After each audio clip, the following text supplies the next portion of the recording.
नमस्कार विद्यार्थी मित्रों, आज हम धोरण 8 में हिंदी का 9वां चैप्टर ममता वो आज हम देखेंगे। उस लेक्चर में हमने देखा था और वहां से हम आज थोड़ा आगे बढ़ेंगे।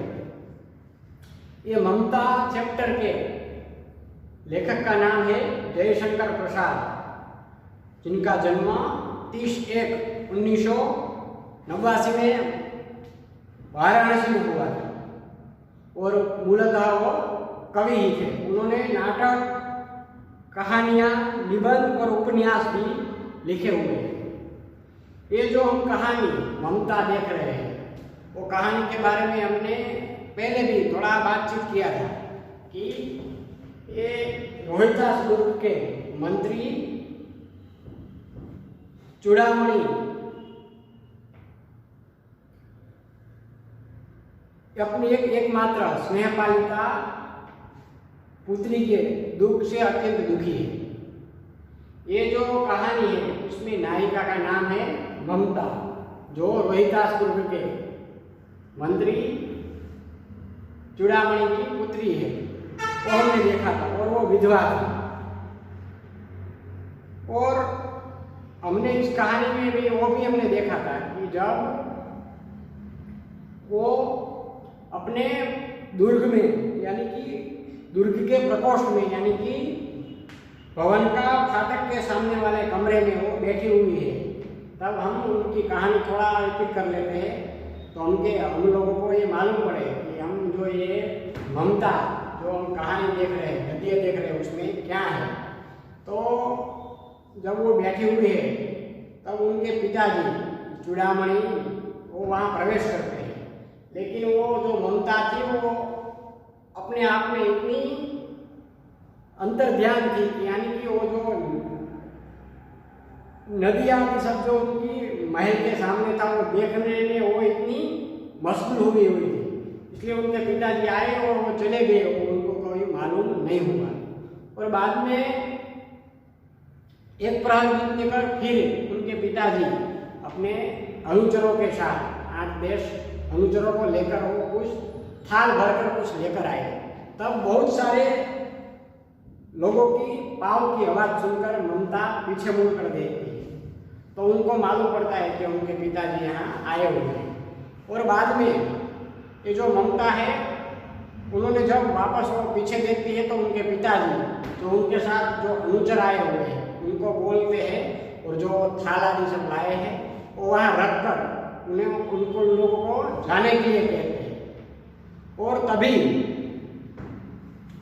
बाद में चूड़ामणि जो इतने सारे बहुत सारे थाल लेकर आए हैं वो देखकर ममता पूछती है कि ये क्या है पिताजी। तो चूड़ामणि बोलते हैं कि ये तेरे लिए है बेटे। ऐसा कहकर वो चूड़ामणि अपने उसके ऊपर से आवरण उठा लेते हैं, यानी कि पर्दा उठा लेते हैं और उससे स्वर्ण का पीलापन और उनकी सुनहरी संध्या में त्रिकोण होने लगता है और ममता उनको चौंक जाती है, एकदम चौंक उठती है और उनके पिताजी को बोलती है इतना स्वर्ण आप कहाँ से लाए। तो उनके पिताजी बोल रहे हैं कि चुप रहो ममता, ये तुम्हारे लिए है। तो ममता उनको कहती है क्या पिताजी तुमने अपने शत्रुओं को उत्कोच स्वीकार कर लिया, यानी कि अपने पिता जो उत्कोच यानी घूस रिश्वत भी आपने लेना शुरू कर दिया। उनके पिताजी को वो कह रहे हैं कि पिताजी नहीं, ये अनर्थ है, ये अर्थ नहीं है, जो जिनका भी है उनको लौटा दिए पिताजी। हम लोग ग्रामीण हैं, हमें हम सोना लेकर क्या करेंगे। तो उनके पिताजी उनको बोल रहे हैं कि इस पतनोन्मुख सामंत वंश के उनका अंत का समय अब निकट है बेटी, यानी कि अब जो वंश यहाँ राज कर रहा है इस दुर्ग में, उनका पतन का समय निश्चित है। किसी भी दिन शेरशाह रोहिदास दुर्ग पर अपना अधिकार कर सकता है, उस दिन ना मंत्रित्व रहेगा, इसलिए मैं ये लाया हूँ। तो उनके पुत्री उनको बोलती है कि हे भगवान को ऊपर देखकर बोलती हुई कि विपद के लिए आपने इतना आयोजन किया, इतनी पूर्व व्यवस्था की, तो फिर वो ऊपर देखकर भगवान को देखकर बोलती है कि परमपिता की इच्छा के विरुद्ध आपने इतना साहस किया। पिताजी, क्या हमें भीख नहीं मिलेगी? क्या हमें कोई 2 मुट्ठी अन्न भी नहीं देगा? यह असंभव है।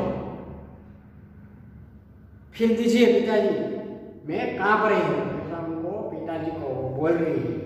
उसी चमक के आंखों को अंधा बना रही है, ऐसा कहकर वो उनके पिताजी को कह रही है। तो उनके पिताजी चूड़ामणि बोल रहे कि तुम मूर्ख हो, ऐसा कहकर वो चूड़ामणि वहां से चले जाते हैं। और दूसरे ही दिन डोलियों में जो ताता आ रहा था, उनमें चूड़ामणि का हृदय धक धक करने लगता है और वो रोहितासुर के तोरण में जाकर डोलियों का आवरण खुलवाने को कहते हैं। तो पठान ने कहा कि यह महिलाओं का अपमान है। उसमें वो बात बढ़ जाती है और तलवार खींची जाती है और उसमें ये रोहितासुर के मंत्री चूड़ामणि वहीं मारे जाते हैं और राजा रानी दोनों को छल सासिरका के हाथ में पड़ जाते हैं और ममता वहां से निकल जाती है और डोलियों में भरे हुए डोलियों में भरकर जो पठान सैनिक आए थे वो सब दुर्ग में फैल जाते हैं, लेकिन ममता कहीं मिलती नहीं है। और वो काशी के में उत्तर में स्थित एक धर्मचक्र विहार में, जहाँ मौर्य गुप्त सम्राटों के कीर्ति का वो खंडर था, उस खंडित शिखर वाले भवन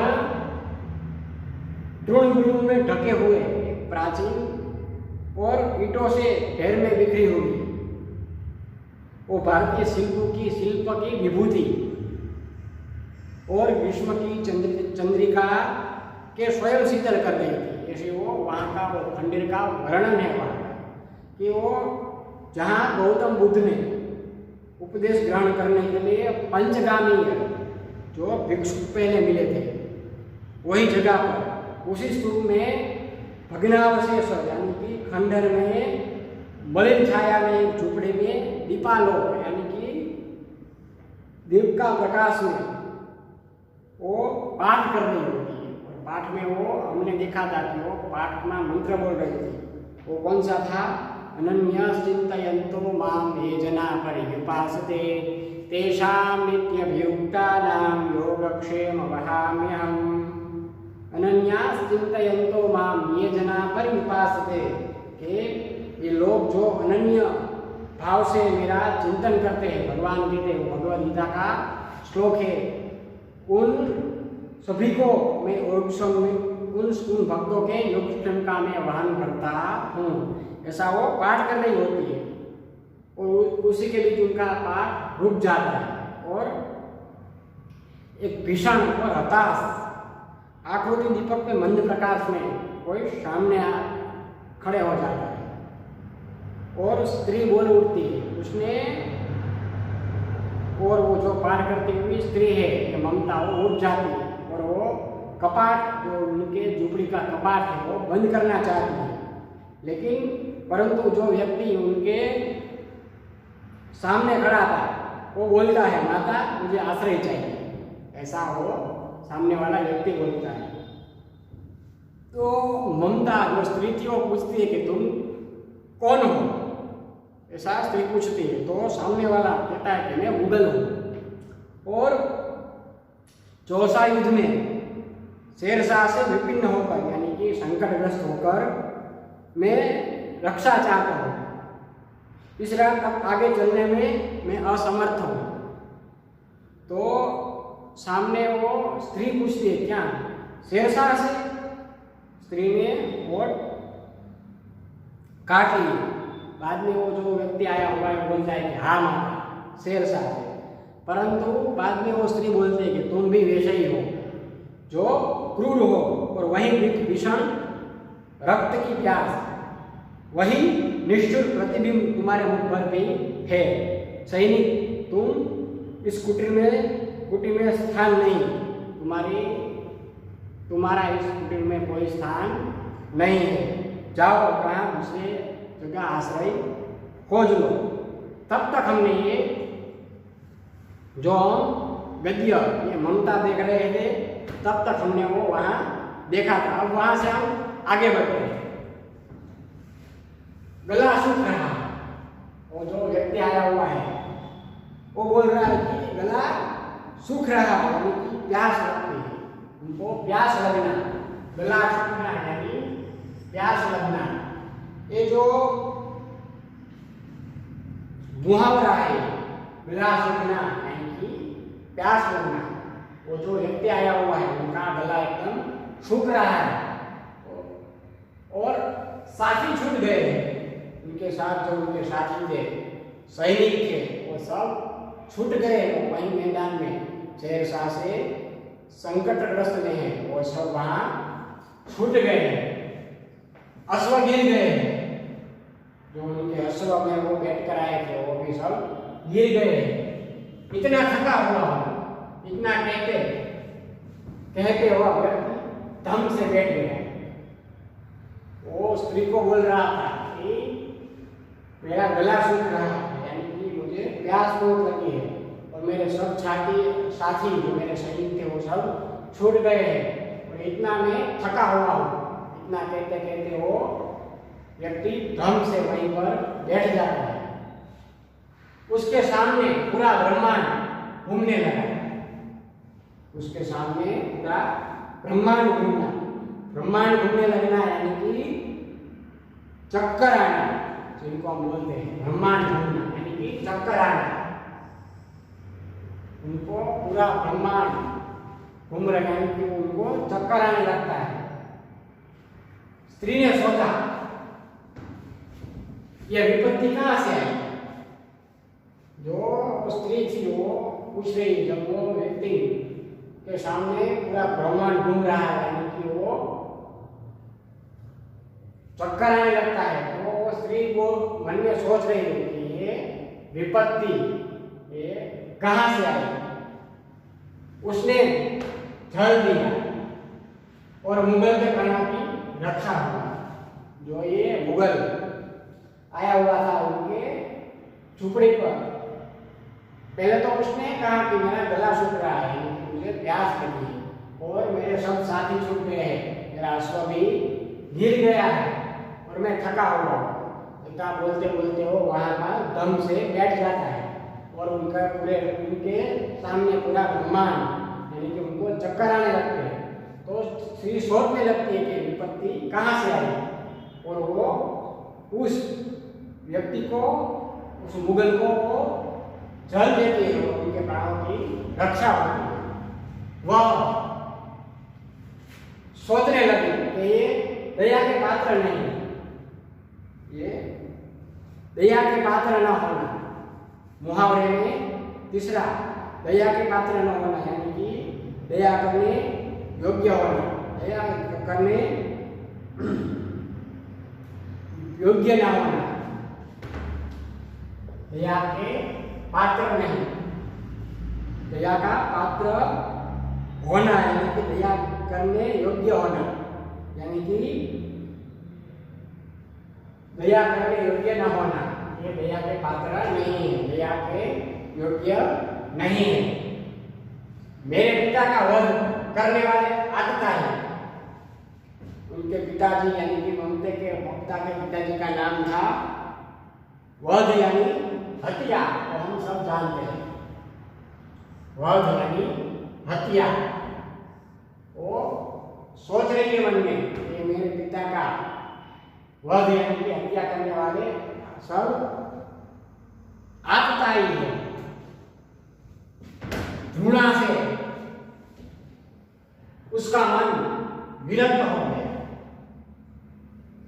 विरक्त होना यानी कि खिन्न, दुखी, जिनको खिन्न अथवा दुखी, उनका मन एकदम से दुखी हो गया क्योंकि वो सोच रही थी कि ये जो आया हुआ मुगल है वो दया के पात्र नहीं है, वो मेरे पिता का वध करने वाला आतताई है और वो घृणा से उसका मन विरक्त यानी कि दुखी खिन्न हो गया था। स्वस्थ होकर मुगल ने कहा, जब ममता ने उस स्त्री ने उनको पानी पिलाया और उनके प्राणों की रक्षा हुई मुगल के प्राणों की, तब वो ममता तो वैसे ही मन में सोच रही है ये तो मेरे पिता का वध करने वाला आतताई है, और उसकी घृणा से उनको देखकर घृणा से उनका मन विरक्त यानी कि दुखी खिन्न हो गया था। और वो जब वो मुगल स्वस्थ होकर तब वो मुगल इस स्त्री को कह रहा है, माता तो फिर मैं यहाँ से चला जाऊं। वो जो मुगल पहले उनको पानी से बहुत तरस लगी हुई थी, गला उनका सूख रहा था, तो ममता ने स्त्री ने उनको पानी दिया और उनके प्राणों की मुगल के प्राणों की रक्षा होगी। बाद में जब ममता ने ये सब सोच रही थी अपने दिमाग में, ये तो मेरे पिता का वध करने वाला है, दया के पात्र बिल्कुल नहीं है, और वो घृणा से उसका मन एकदम खिन्न दुखी हो रहा था, तभी ये मुगल स्वस्थ होकर बोलने लगता है कि माता तो फिर मैं चलूं, मैं यहाँ से चला जाऊं। स्त्री विचार कर रही है। जब ये मुगल ने स्त्री को कहा कि माता मैं यहाँ से चला जाऊं, तो ये स्त्री जो ममता थी वो अपने मन में विचार कर रही है, मैं ब्राह्मणी हूँ, मैं ब्राह्मण की बेटी यानी कि ब्राह्मणी, मैं ब्राह्मणी हूँ, मुझे तो अपना धर्म अतिथि देव के सत्कार का पालन करना चाहिए। वो अपने मन में ये सोच रही है कि मैं तो एक ब्राह्मणी हूँ, मेरे शरण में आया हुआ वो मुगल हो या शेरशाह हो, कोई भी हो, मुझे उनकी रक्षा करनी चाहिए, उनको आश्रय देना चाहिए। ऐसा कहकर वो मन में ऐसा वो सोच रही है कि मैं तो एक ब्राह्मणी हूँ, मुझे तो अपना धर्म अतिथि देवो भव, अतिथि देव का सत्कार करना पालन करना चाहिए, परंतु यहाँ नहीं, क्योंकि ये मुगल बहुत क्रूर थे, इसलिए उन्होंने कहा कि मेरा तो धर्म है अतिथि देवो भव, अतिथि का सत्कार करना चाहिए, लेकिन यहाँ नहीं, ये जो मुगल आया है वो दया के पात्र नहीं है, वो अतिथि बनने के लिए लायक नहीं, ऐसा वो सोच रहे कि यहाँ नहीं, ये सब दया के पात्र नहीं, ये जो मुगल आया हुआ है वो दया के पात्र नहीं है। परंतु यह दया को नहीं कर्तव्य करना है, वो अपने दिमाग में वो सोच रही है कि ये मुगल आया हुआ मुगल वो वैसे तो वो दया के पात्र बिल्कुल नहीं, फिर भी ये दया नहीं है, तो मेरा कर्तव्य है, मैं ब्राह्मण हूँ और मेरा अपना धर्म है कि अतिथि देवो भव, अतिथि का मुझे सत्कार यानी कि पालन करना चाहिए, इसलिए मेरी दया नहीं है, मेरे कर्तव्य का ये पालन करना है, ऐसा वो सोच रही है।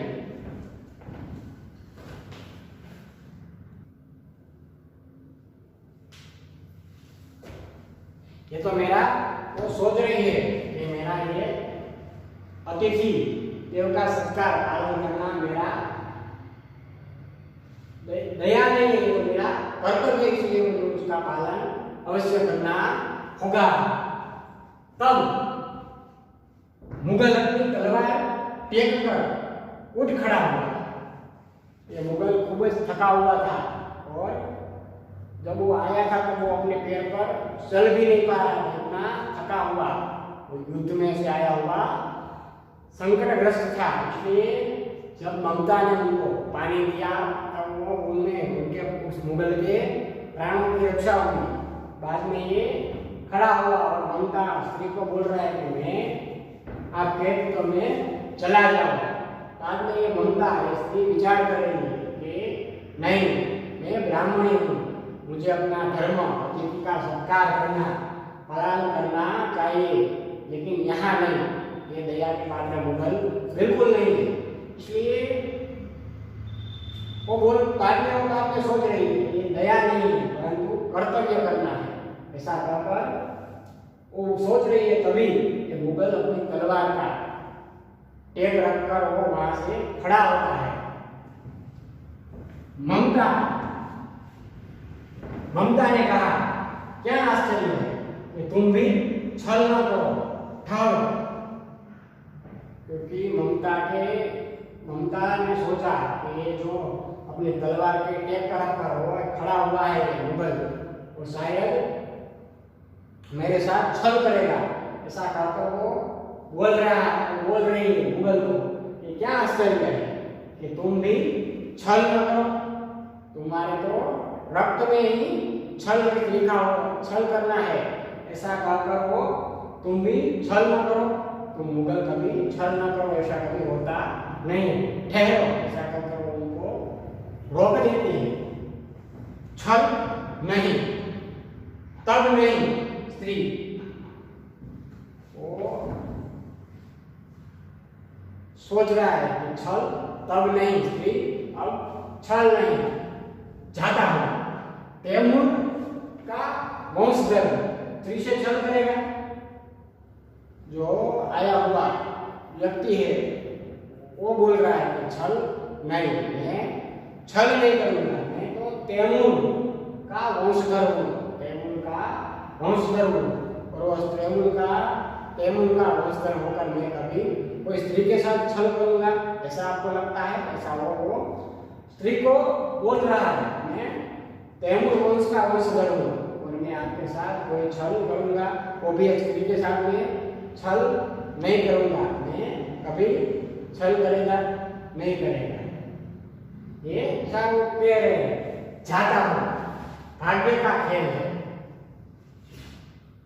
वो ऐसा सोच रहा है कि मैं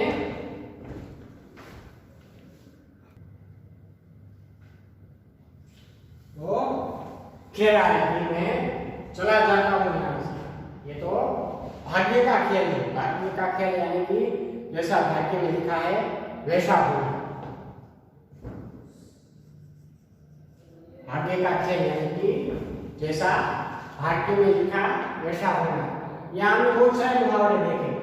पहला हमने विलास जाना, ब्रह्मांड घूमना, दया के पात्र, और ये देखा हमने भाग्य का खेल यानी कि जैसा भाग्य में लिखा वैसा ही होना। वो बोल रहा है कि जब ये स्त्री ने कहा कि तुम मुगल होकर छल न करो, ऐसा कभी होता नहीं, ठहरो, ऐसा कर उनको रोकने के लिए बोलती है। तभी वो बोलता है कि छल नहीं, मैं और वो भी एक स्त्री से मैं कभी छल नहीं करूंगा, मैं तैमूर वंश का वंशधर हूं और वो कभी स्त्री के साथ छल कभी नहीं करेगा, जाता हूं, ऐसा कहकर वो वहां से निकलने में लगता है। ये भाग्य का खेल है, ऐसा वो बोल रहा है। ममता ने कहा यहाँ कौन दुर्ग है, यहाँ कौन दुर्ग है, यानी कि यहाँ कौन सा किला है, यही झुपड़ी न, जो चाहे वो ले लो, मुझे तो अपना कर्तव्य निभाना पड़ेगा।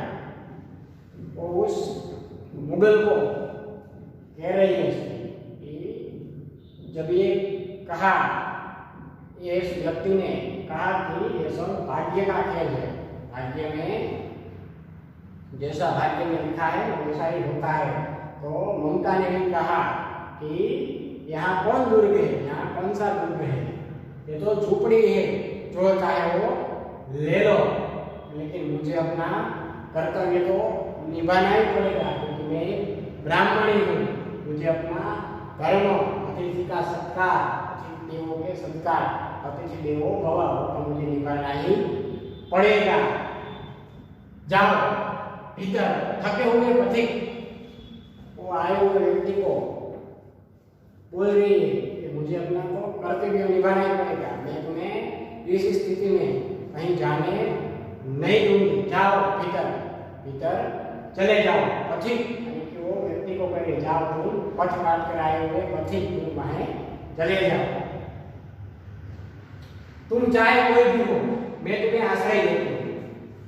वो आए हुए अतिथि को बोल रही है कि कोई भी हो तुम कहाँ से भी आए हो और जहाँ भी जाते हो, लेकिन तुम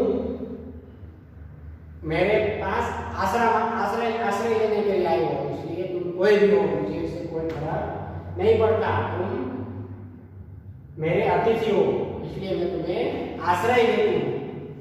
सब अपना धर्म छोड़ दे तो क्या मैं भी छोड़ दूँ? वो स्त्री ममता बोल रही है, सभी अपना अगर धर्म छोड़ देंगे तो मैं भी अपना धर्म छोड़ दूंगी क्या?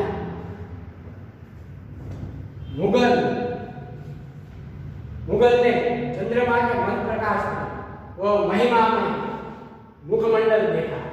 उस स्त्री का मुगल ने चंद्रमा का प्रकाश पड़ा हुआ था, वहां से वो महिमा में वो उस मंडल को देखा और उसने मन ही मन नमस्कार किया। चंद्रमा को मुखमंडल देखते हुए मन ही मन उनको वो मुगल और नमस्कार करने लगे। ममता पास की टूटी हुई दीवारों में चली गई। जो बाद में वो उसके पास में, क्योंकि वो जो रुकी हुई थी वो सम्राट अशोक के समय की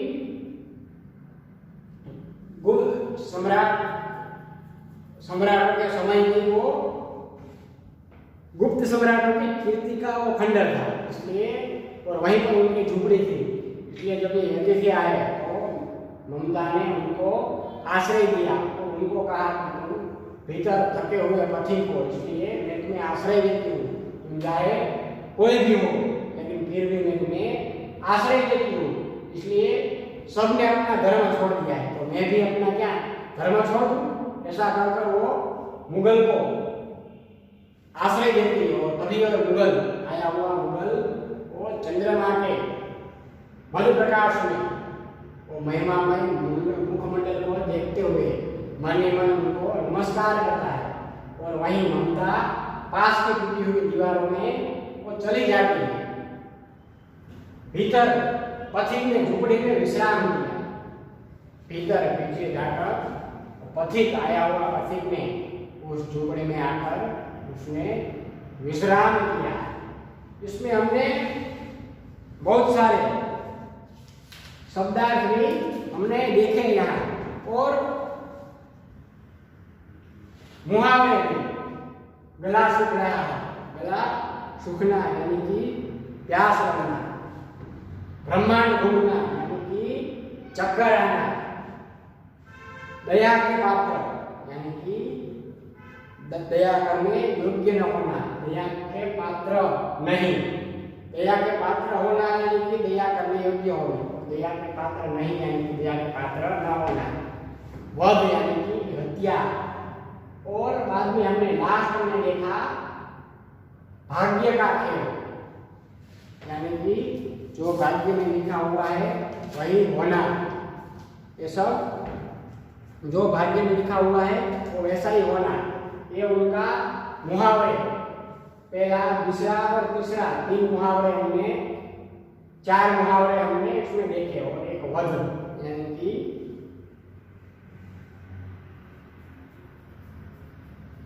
वध यानी कि हत्या, वो हमने शब्दार्थ देखे। एक शब्दार्थ और भी उसमें आता है ब्रह्मांड घूमना, यानी कि सृष्टि, ब्रह्मांड को बोलते हैं सृष्टि, ब्रह्मांड यानी कि सृष्टि घूमने लगना यानी कि ब्रह्मांड घूमना यानी कि चक्कर आना। ये सब हमने जो मुहावरे और शब्दार्थ देखे वो सब आप लोगों को अपनी फेयरबुक में, हिंदी की फेयरबुक में लिखना है। ये गद्य किसी को लिखना नहीं, सिर्फ शब्दार्थ और